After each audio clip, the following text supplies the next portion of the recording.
Dreamers is going to be a problem we're going to have to deal with for a long time. And that it would include the 11 million people, many who have been here for decades, with many with U.S.-born children. There are more than 5 million people that live in a mixed immigration status home. Are those people also not dealt with at all? Right now, we cannot find any Republican support to deal with all of these Americans who are living in the shadows, who are working in our communities, whose kids go to our school, who deserve a pathway to be able to apply to stay in the United States. This has long been a priority for most of the folks I represent. Majorities of Americans say that they would support that pathway, but Donald Trump doesn't. And right now, Donald Trump controls the Republican Party. So any progress for Dreamers, any progress for undocumented Americans appears on hold while Donald Trump controls every organ of the Republican Party. And, Senator, what about the 6 million plus migrants who have arrived in the last couple of years, who have requested asylum, have gone through the system as far as they understood it, and have been accepted?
Former President Donald Trump announced yesterday that he wants to debate President Biden, and he wants it to happen now. Trump also called out the president's mental competency. Here's Biden's response. Mr. President, Donald Trump is ready to debate you right now. Do you accept? He said it on radio. Pardon? What he's going to immediately. Immediately? Yes. Will you debate him? If I were him, I'd want him to debate me too. He got nothing else to do. Said the man who's having yet another smoothie. New polling has his approval at 37%, the man with the smoothie there. I wonder if anybody told him how much that one costs. He's curious about that sort of thing. The lowest level of his presidency for that poll thus far. It also shows Biden trailing Trump on top issues like competency, the economy, and immigration. Power panel now. Matt Gorman, Target Victory Vice President. Kevin Walling, former Biden campaign surrogate. Yeah, I think America would love to see that debate, Matt. I think they would. I mean, that NBC News poll you just ran through was really surprising. I mean, up 20 among the economy, up 1 against Hispanics. What you're seeing now is Trump pressing his advantage against Biden. He wants Biden on the defensive, talking about things he doesn't want to talk about, his mental acuity. He knows Biden's not going to agree to a debate, but he wants him talking about and saying no to a debate. Look, I've been on the other end, my campaigns on Trump defining you as a candidate. It's not fun. You're having to talk about things you don't want to talk about, questions you don't want to answer. You're in the middle of it right now if you're Joe Biden. You know, we remember a time when Joe Biden would sell the stuff he believed in, you know, crime, even though the crime legislation he pushed was not good for the country at the time. If he believed in it, he could sell it. Why can't he sell this economy that everybody keeps saying has some bright spots in it? Well, Harris, to your point, I think you're going to see the president sell this bipartisan immigration package with the border security bill just moments from now from the White House.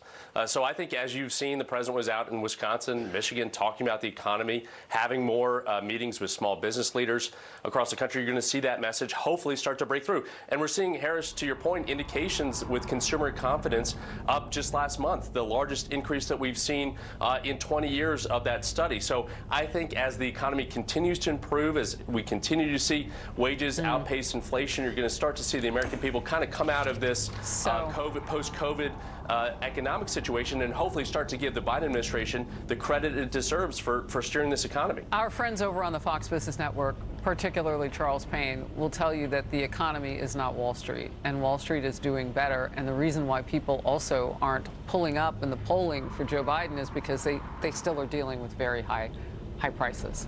Like the inflation rate has slowed, but the prices didn't come down. And so they feel that. And he's not able to. We've got a lot more work to do. Absolutely, Harris. Well, but he's got some messaging. And Matt, that's your department. I know you worked with Senator Tim Scott. You've got to be pretty happy. He's back out there again and talking. What does it take at this point? I mean, Donald Trump has a microphone anytime he wants, and he uses it. What does it take at this point for Joe Biden? Look, he needs to for people to start feeling this economy he's selling. He stands behind a podium, rattles off stats, and expects people to feel it. But if they can't buy a car, they can't buy a house because the markets are illiquid. But they also have a hard time buying food prices where they are, and gas prices are going to tick up as we get to the summer, and they always do. You have a hard time selling that, right? Presidents always want credit, but they don't actually recognize that people feel very differently than what the stats say. Well, the far-left congressional squad, so-called, having a tough time of it lately. Members are facing an onslaught of scandals and investigations. One was censured over anti-Semitic comments. Another facing a Department of Justice probe for allegedly misusing funds. And one pleading guilty to a misdemeanor for pulling a House office fire alarm to delay the vote. And if you had any questions about that, there are pictures, that sort of thing. The problems don't stop there, though. Many of the squad members are facing serious primary challenges now. Cori Bush, Jamal Bowman have both been outraised in fundraising by moderate challengers. Reverse order now. Kevin, I'll come to you. Now, what's the momentum behind this? Don't you want your far-left members? I do not, especially as a Democrat on Fox News. Listen, I think Congress is a better place without George Santos. Congress will be a better place without Rashida Tlaib, Ilhan Omar, others. When we reject extremism from both sides, wait a minute. I have to stop you there. George Santos is not in the same potentially an investigation for things he's a that go on. criminal. You can't say that until the case has been adjudicated, so we don't know. But what we do know that's factual about these people and their far-left politics is just that. They're completely separate. And you can try and, kind of cross the lines there, and but Harris, I want to point out that they're not the same thing. It's not just far-left politics, it's also trafficking in anti-Semitism, which those two individuals, which I just said, do. Should be a crime. That wholeheartedly. Get them out of Congress. All right, last word, Matt. Jamal Bowman, watch that race. He runs like his district is San Francisco. It's Westchester County. It's left, but it's not that far left. George Latimer could win that primary. Watch that race. All right, we'll watch it all. And the president, as soon as he gets started on the border bill in the Senate, see if he can sell it. Gentlemen, thank you. Outnumbered after the break.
awaiting remarks from President Biden, who is urging Congress to pass the proposed Senate deal for border security. That's now receiving opposition from both sides of the aisle and in both chambers. Hello, everyone. This is Outnumbered. I'm Kayleigh McEnany here with my co-host Emily Compagno and Harris Faulkner. Also joining us, Kennedy Saves the World podcast host. Kennedy, there she is. And Fox News contributor, Steve Hilton. Well, we move to this. Real people here in New York City, victims of illegal immigrant crime. Steve Hilton. Amazingly, you can, I've now learned, beat up a police officer. You can have prior criminal arrest. You can then be released without bail. You can then flip a bird to a camera, flip off the American people, and then you can flee to Phoenix, Arizona.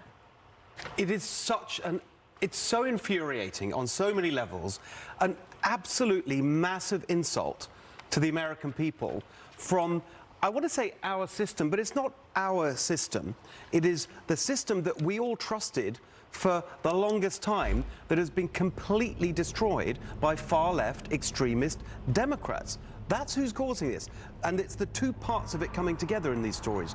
The border chaos, the direct result of far-left ideology there, open borders ideology, that lets these people in, and then the criminal justice reform, that they call it, which has this absolutely perverse, not an incentive not to commit crime, but an incentive to commit crime, because you know that nothing's going to happen. The police officers who've been totally undermined know that there's no point pursuing it, and only when there is absolute outrage do they then pretend that they're doing something about it. This is all the direct result of their ideology. Emily, look at these images, right?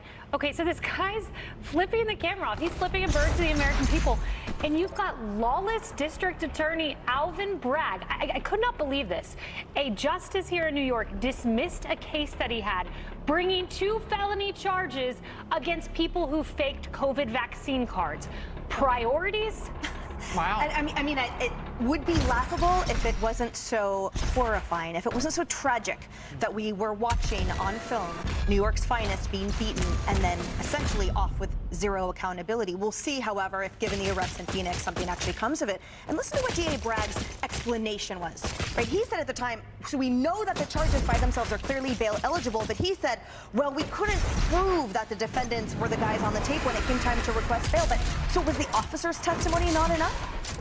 Was it not enough even to ask, as the team of district attorneys, what are our tax dollars paying for, I ask, as we walk through every day these streets and see everything in peril and in tumult. And I have to point out as well that for people who are asking, well, why did they arrest them in Phoenix? Why not in the 50 other states between here and there? Well, the answer is ICE couldn't arrest them in Illinois or New York or New Mexico or half the other states on the way there because they are sanctuary states. So the reason that they could finally arrest them in Phoenix is because that is one city, one state where there actually is a respect for ICE and it actually isn't a sanctuary city or state to, again, the peril of Americans. Harris, and then you have this New York Police Department that released a video of this 62-year-old woman who was being dragged down the street. There's this moped gang of illegal immigrants. They haven't found the ringleader. They believe he's from Venezuela. You see this here. Look at this. Dragged down the street. They are going up to New Yorkers,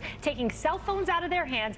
This is what your taxpayer dollars in New York get you, dragged down the street by a migrant. If we're going to have an open border, we have to understand that our way of life here is not really what they're seeking to be part of. They want to bring whatever is not being missed about them in their countries, because nobody's looking for these guys there in a loving way that we know of. But they want to bring that here, and what are they willing to do first? Break our #1 international law, and that is to come into the country illegally. And so once they do that, you can't then give them the even playing field of soft on crime policies that are meant for American citizens, because they don't work for us either. So you can't then offer it to someone who's willing to break into the country and apply it to further crimes. I'm not shocked that allegedly these people are going out. And we say that because apparently they're going to put them through our court system, which I think is a complete waste of taxpayer dollars. Send them back. Exactly. Now, if they broke the law to get in the country, what do you think they're going to do? They're different. They're not the ones coming across with their families. These guys are military aged. They gang up. They're looking for 7 more people. And Alvin Bragg this morning said that the 7 include the most violent and dangerous among them, among those suspected of beating up those 2 cops. And as far as you know what I thought of as they were dragging her? Hamas. Because that's what they did with women at the beginning of the war against Israel. Right. They dragged women.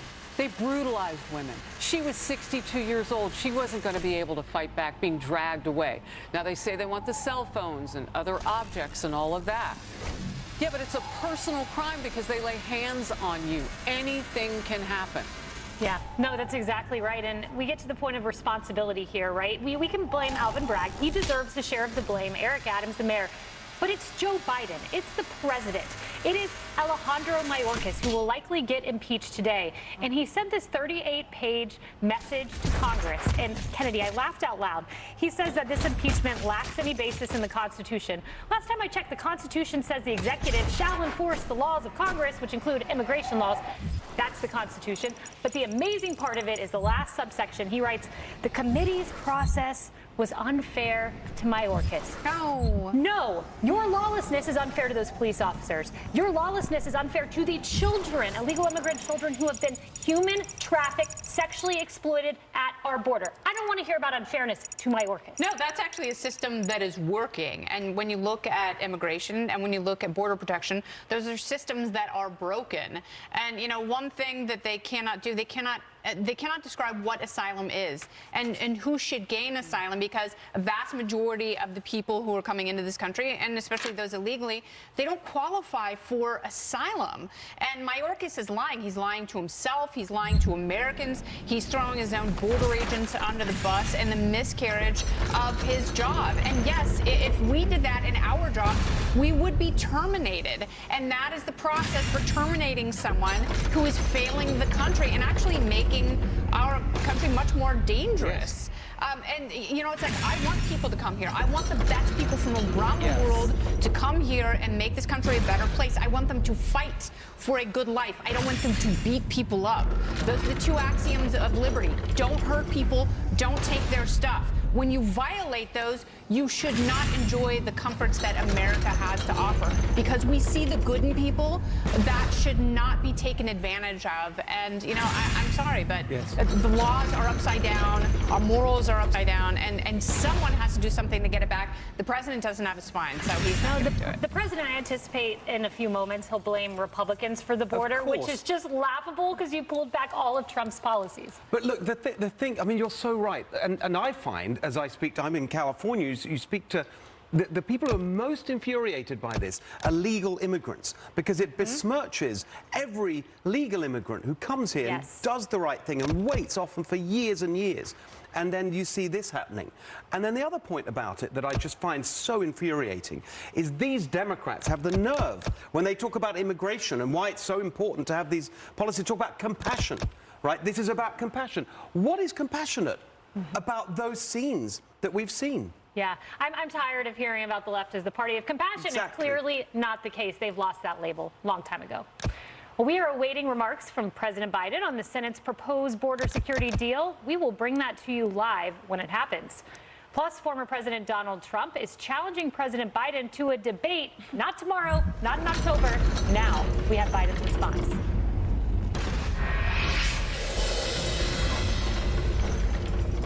Last year, we broke all these Fabletics sales records because of my irresponsible offer. 70% off everything. I'm not gonna lie, it sounds awful. But between us, the new Fabletics styles are amazing. I'll tell you what, let's do this. 2 for $24 shorts, $19 pants, 70% off everything. Oh, no. 5 for find the right freelance service right away. So that's how they're growing so fast. Yeah, I imagine they had way more employees than we do. I mean, look at the number of projects. Look at that frozen yogurt tab. Digital marketing, AI experts, web design. Raspberry mocha swirl. Unbelievable. Should we try that? I wish. I can't really digest dairy. Grow your business with freelancers. Fiverr.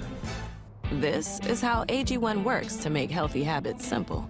Skip the mixing, matching, and juggling. And the nagging feeling there's a smarter way. AG1 works by making foundational nutrition easier, combining vitamins, probiotics, and whole food source nutrients into one comprehensive formula. One scoop, every morning. It's helped millions of people lose weight and lose up to 24 pounds in just 8. It's that site where... Yes, the site with all my favorite... We feel like we live in a little amazing it smells. Saving that extra $200 to $300.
Well, it's on like Donkey Kong.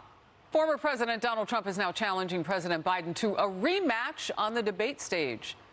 ASAP. Trump says, quote, "I'd like to call for immediately debates. I'd like to debate him now because we should debate. We should debate for the good of the country." Well, that's very clear. But Biden was quick to brush off the idea. And is this the one where he's still drinking a smoothie? Yeah, watch. Mr. President, Donald Trump said he's ready to debate you right now. Do you accept? He just said it on radio. Pardon me? What they debate you immediately, he said. Immediately? Yes. Will you debate him? If I were him, I'd want him to debate me too. You got nothing else to do. Kayla. I've got to tell you, I am shocked by this communication strategy, okay? You have what is described as a great jobs report, at least the top line number. He hides, as Politico points out, you know, these strikes on Iran. He hides on Iranian proxies. He hides from the Super Bowl interview where you could have millions of people watching. Trump says he'll do it. Trump will do it, exactly. You don't hide from a national audience when your poll numbers are as low as Joe's are. And I read Andrew Bates, this is the deputy press secretary, this is what he told Politico. President Biden's crisscrossing the country at a rate that often exceeds his predecessor's travel schedule, said no one ever, as Trump did like 5 rallies a day. And you think this man's beating him in travel? Love to see those stats. Andrew, tweet them at me. And then finally, I know the real reason he's hiding, and I just wanted to play it because he has moments like this. Watch. Right after I was elected, I went to what they call a G7 meeting, all the NATO leaders. And I sat down and I said, America's back. And Mitterrand from from France looked at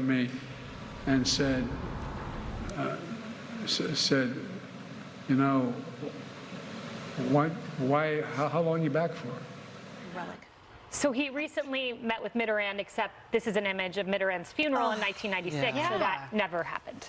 Yeah, there was a lot of confusion there. He didn't know if it was Germany or France, what year it is, what year it was. It's very sad. Look, the truth is that it's now not just, I don't know, one of these every now and again that we can put into these. It's every single time he's out. It's something humiliating for him. It's humiliating for the country that the greatest nation on earth, that's our leader. It is an absolute disaster for America's reputation. It's cruel to him because his reputation. Partisan process, a small group of senators and lawmakers who've been working on this, a willingness from the White House to move its position. Those are normally the ingredients that bring about a bipartisan result, but not this time, not in this moment of such division. For the president, we expect to hear from him this afternoon, although I understand he is now delayed even further, perhaps reacting to some of the real-time situation that's unfolding. Andrea? Well, it just seems to me that the president has already upset his progressive base by taking a really tough stand on the border. And what does he have for it? Now he's got to figure out a way how to make this work for him politically in the campaign and campaign against the Republicans for them, you know, not doing anything about the border, but immigration is a huge issue.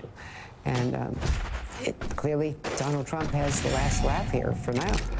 Ryan Nobles, Kelly O'Donnell, and I got to tell you, the Ukraine, I mean, we've been doing interviews on Ukraine, you know, the NATO Secretary General just last week on our program saying that it is basically live or die for Ukraine right now. Europe came through, but the United States is not coming through, and the U.S. has the only weapons that Ukraine really needs, the air defenses and the ATACMS.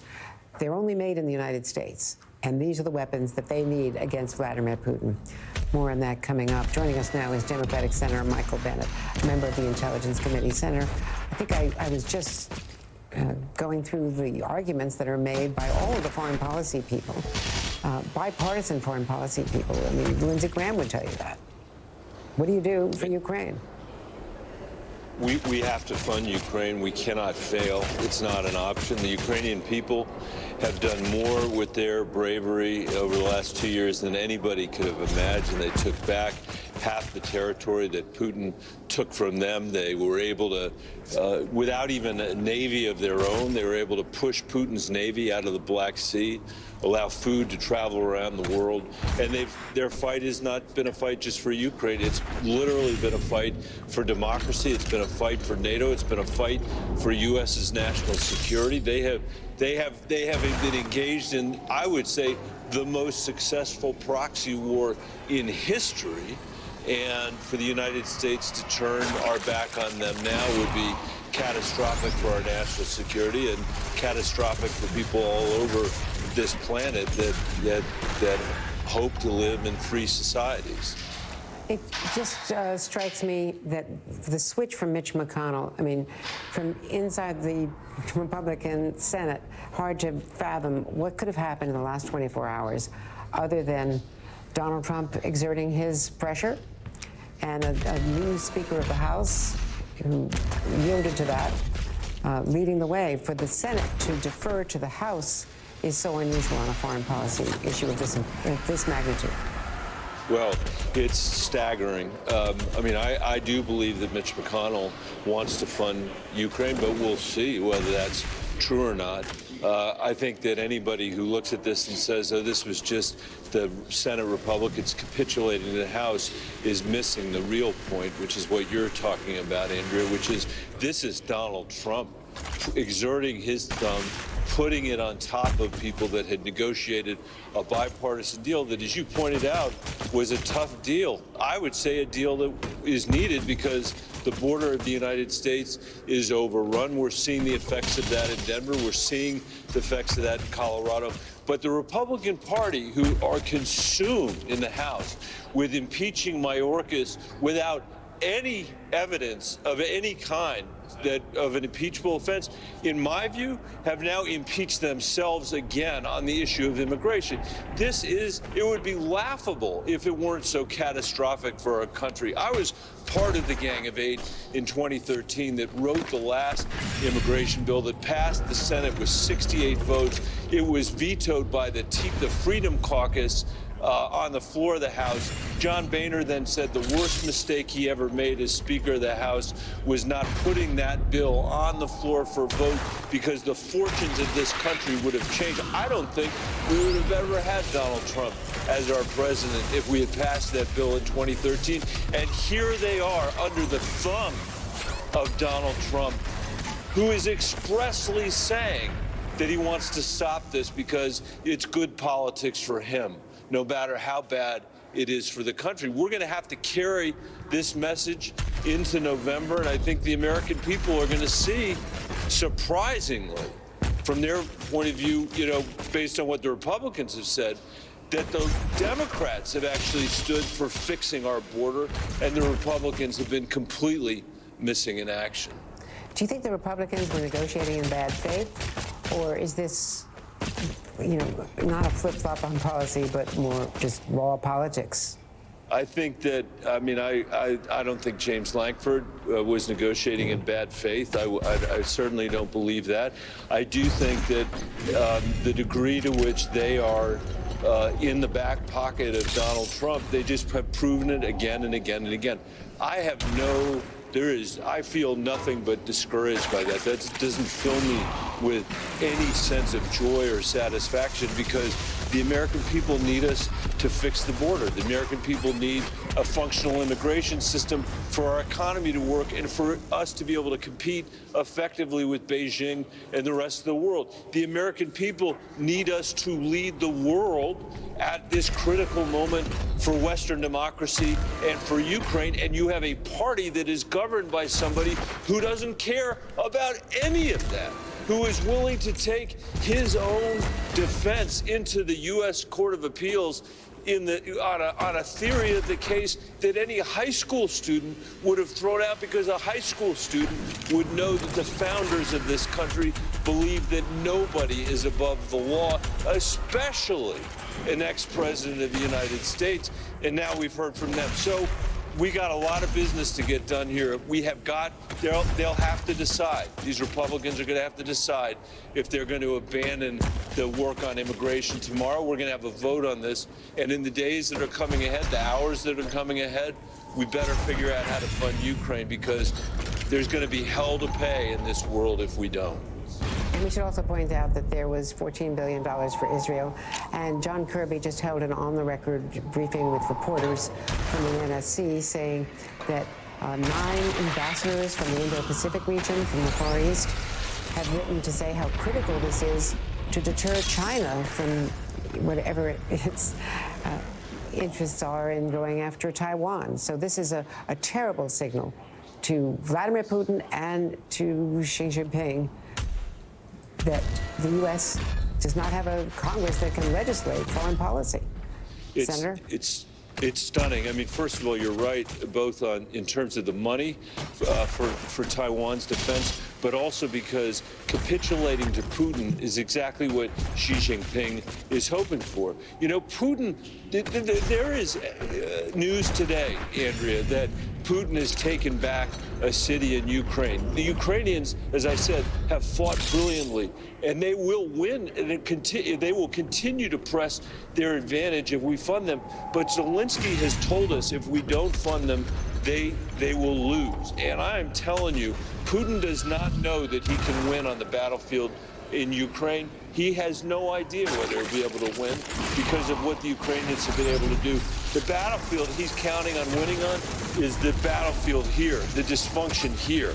The idea that this nation, or this nation's politicians is a better way of putting it, would be so divided that we could fall down on something as critical as this funding of Ukraine, or frankly, securing the border of the United States. The Republicans are showing they're going to walk away from this border deal. They better not walk away from Ukraine. Senator Bennett, thanks for being with us. Thanks for having me. and shuttle diplomacy, the Secretary of State's whirlwind mission across the Middle East, what it could mean for the hostages still being held in Gaza. That's next. You're watching Andrea Mitchell Reports on MSNBC.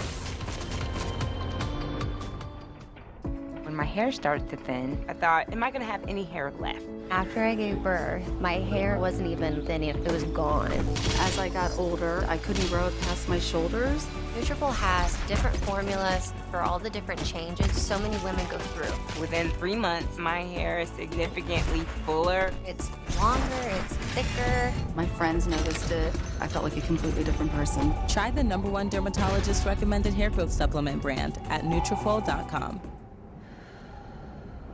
Not everyone's training for a gold medal. Not everyone wants to go hard or go home. Whatever you're starting, run your own race.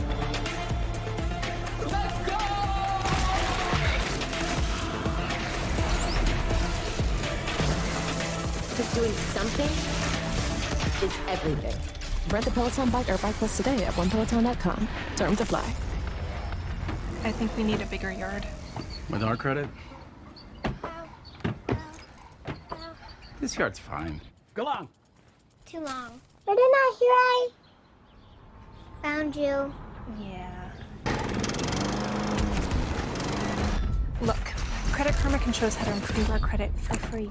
Then we can get a place with a bigger yard. You hear that, Nora? Yay. From free credit scores to home loans and everything in between. Intuit Credit Karma. Download the app today.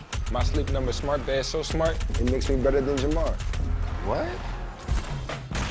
Mine's so smart, makes me better than Justin. Nah. My smart bed has me making catches you can only dream of. Mine has me running routes that'll keep you up at night. This bed is so smart, it helps me take my game to the next level. Mine's so smart, I'm sleeping better than you. You funny, dog. 80% of NFL players choose the Sleep Number smart bed. I love your dress. Oh, thanks. I splurged a little because Liberty Mutual customized my car insurance and I saved hundreds. That's great. I know, right? I've been telling everyone. Liberty. Did you hear that? I just said her first word. Can you say mama? Liberty. Can you say auntie? Liberty. How many people did you tell? Only pay for what you need. Liberty, liberty, liberty. Liberty. Welcome to BetMGM Live Dealer. All your favorite casino games. Blackjack, poker, roulette, craps, and more. All on your phone, desktop, or tablet 24/7. Play with friends or make new ones at the tables. Double down, Dave. Chat with players and live dealers like you're at the casino. Give me a 10. Yes! Now you're betting with the king of live dealer.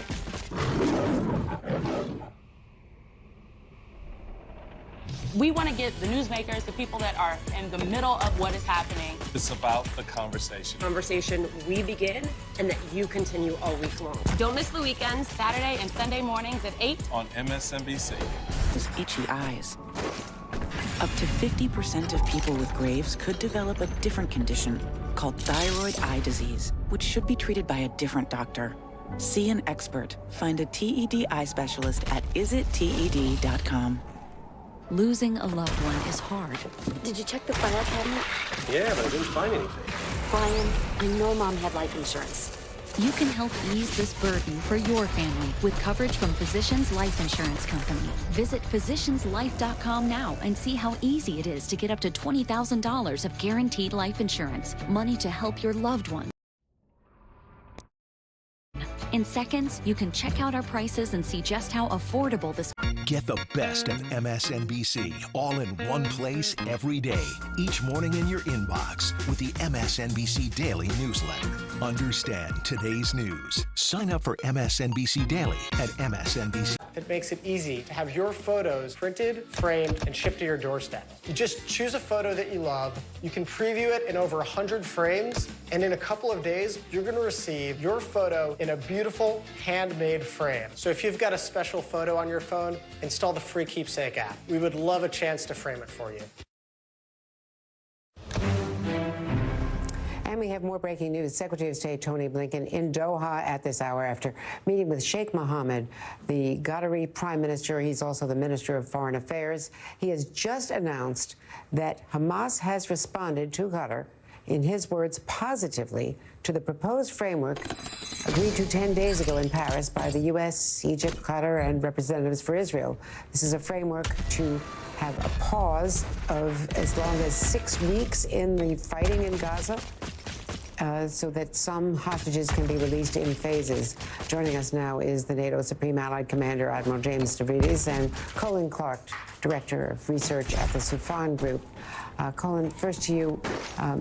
We're learning, first of all, reports that Israeli intelligence has confirmed that more of the hostages had died than we had previously thought. They had no proof of life of hostages, and this, of course, we don't know what is going on with 6 Americans who were there. Tony Blinken is speaking right now. We're going to carry some of that in a moment, but this sounds like there is at least marginally a positive response. That's the Qatari characterization, and we know that there are different divisions of Hamas. What is your take on this, though? Well, this is potentially a big stepping stone. If we can confirm some of the details here, this could be a confidence-building measure for further negotiations. The question that I have right now is, if you look at the United States response in Iraq, Syria, Yemen, does that kinetic response, that military campaign, derail what we have here? That's going to be the key. Can the ceasefire hold if it's agreed to? How long these negotiations can take, but this war is having a devastating impact on the population in Gaza, and it threatens to widen, of course, throughout the region because of what's been happening with the Red Sea, with the Iranian-backed Houthis, and more recently with the attacks that killed our 3 Americans, attacks from Iranian, terror groups that include the Iranian regime's own military wing, the Revolutionary Guards, according to the U.S. So we're on a tightrope here in the region, and you can see what's happening in the naval sphere. What would this mean if Hamas might respond positively, and if this response from Hamas speaks for the more radical, the terror elements, who are inside Gaza and are responsible for October 7th? Yeah, there's certainly a rich basket of unknowns here, but I agree with Dr. Clark. Potentially, this is very important as follows. If this led to a, let's be hypothetical here, a 1 or 2 month ceasefire, it is possible, in my view, that the Houthis, for example, may cease and desist for some period of time. The Iranians might take a little bit of pressure off the back of the proxy groups that have been attacking us in Iraq and Syria. I think it would be a prudent moment for the United States to kind of hit the pause button on further strikes while we see what happens here. Final thought, Andrea, a lot of credit to Tony Blinken, of course, but the reason I have felt this would probably happen, this being a deal, a hostage deal, a bit of a ceasefire, is due also to the efforts of Director of the CIA, Bill Burns, former ambassador to Jordan, Arab Hand. This has been a big effort between Secretary Blinken and Director Burns. If they can pull this off, my hat is off to them.